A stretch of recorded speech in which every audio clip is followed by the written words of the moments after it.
म्हणाला की राज्यात आणि केंद्रात आमचे गृहमंत्री आहेत, कमळावर आहे, त्यामुळे विरोधक काही आमच्याशी पंगा घेणार नाहीत आणि त्यांच्या धमक्यांना आम्ही काही घाबरणार नाही.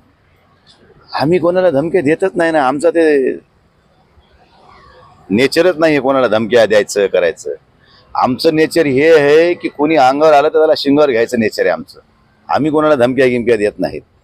आणि तुमचं सरकार असलं तरी आम्हाला तुमच्या सरकारकडून काय देणं घेणं. इथं सरकार आमचं आहे. तुमचं केंद्रात असेल, राज्यात असेल, परभणीत सरकार आमचं हे लक्षात ठेवा. निवडणुकीच्या निमित्तानं जशा पद्धतीनं पोलीस बंदोबस्त असायला पाहिजे की आता एका घटनेमध्ये काही बंदुका वगैरे निघाल्या अशा स्वरूपाच्या चर्चा सुद्धा झाल्या. मी ह्या निमित्तानं आपले परभणी जिल्ह्याचे पोलीस अधीक्षक आदरणीय परदेशी साहेबाला ह्या ठिकाणी ह्या गोष्टीवरून सूचना केलेली आहे. ह्या परभणी शहरामध्ये जवळजवळ 50 कट्टे आलेले आहेत. बंदुका कट्टे म्हणजे ते बिड्याचे कट्टे समजतात बरं का. बंदुका आलेल्या आहेत आणि त्या बंदुकाचा वापर ह्या निवडणुकीमध्ये होण्याची शक्यता नाकारता येत नाही. पोलीस प्रशासनानं, राज्याच्या गृहमंत्र्यांनी ह्या विषयावर अलर्ट राहावं. मी या ठिकाणी एवढं उजागड बोलतोय त्या अर्थी याच्यातलं गांभीर्य समजून घ्यावं. कोणाच्याही जीविताला धोका होऊ नये म्हणून मी बोलतो एक लोकप्रतिनिधी या नात्यानं. मी काही पक्षाचा आरोप म्हणून करत नाही कोणावर. पण ह्या शहराची शांतता आणि सुव्यवस्था अबाधित राहण्यासाठी प्रशासनाने ह्याच्यावर कठोर निर्णय घ्यावे लागतील. काही ठिकाणी आधार कार्ड गोळा करून वरही नाव तेच फक्त मधले फोटो बदलण्याचे सुद्धा प्रकार मोठ्या प्रमाणात चालू आहेत. याच्याकडे सगळ्या प्रशासनानं गांभीर्यानं लक्ष द्यावं. आणि त्याचबरोबर आमच्या परभणीच्या महानगरपालिकेच्या आयुक्तांनी ह्या महानगरपालिकेच्या निवडणुकीमध्ये जे काही टेंडर दिलेत जेवणाचे, खाण्याचे, पिच्याचे, ते एवढ्या स्वस्त दरात दिलेत की मला वाटते की हे पुऱ्या देशानं लागू करावा हा कायदा. म्हणजे भारतातला नागरिक सुजलाम आणि सुफलाम आणि 2 टाईमचं खाऊन मस्त आरामशीर झोपू शकते.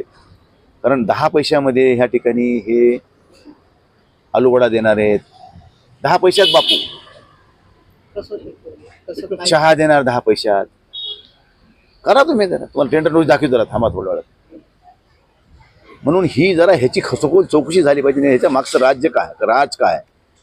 जाणण्याच्या कोणीतरी एका जवळच्या माणसाला ह्यांनी काहीतरी त्याच्यामधून ते टेंडर दिले. आता मला 10 पैसे रुपयात काय देणार. रुपया भिकारी घेईना त्याच्या आयला. हे देणार कुठून सगळं मला.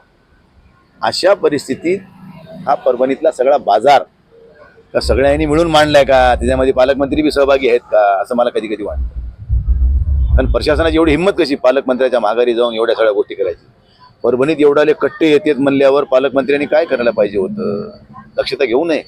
आधार कार्डमध्ये छेडछाड होते आहे ह्याची दक्षता घेऊ नये का. ह्यांना माहितीच नाही का ह्यांचं पाठबळ आहे त्यांना. हे जरा बघणं गरजेचं आहे. या अगोदरच्या निवडणुकांमध्ये अशा प्रकार कधी घडल्याचं आठवत नाहीये. प्रशासन गंभीर नाहीये का या प्रकरणात. प्रशासन कुठंही गंभीर नाहीये. प्रशासन वरून राजा बोलेन दल आले.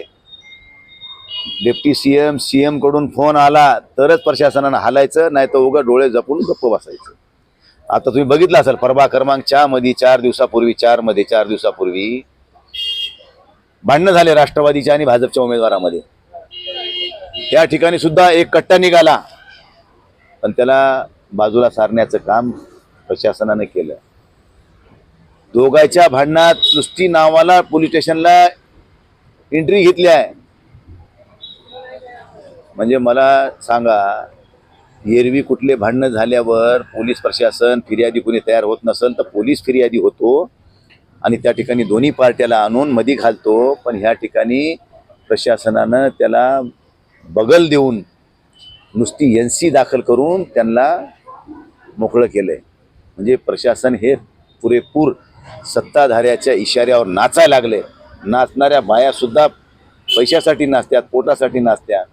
पण हे प्रशासनातले अधिकारी कशासाठी नाचायलेत मला हेच कळणार. चला.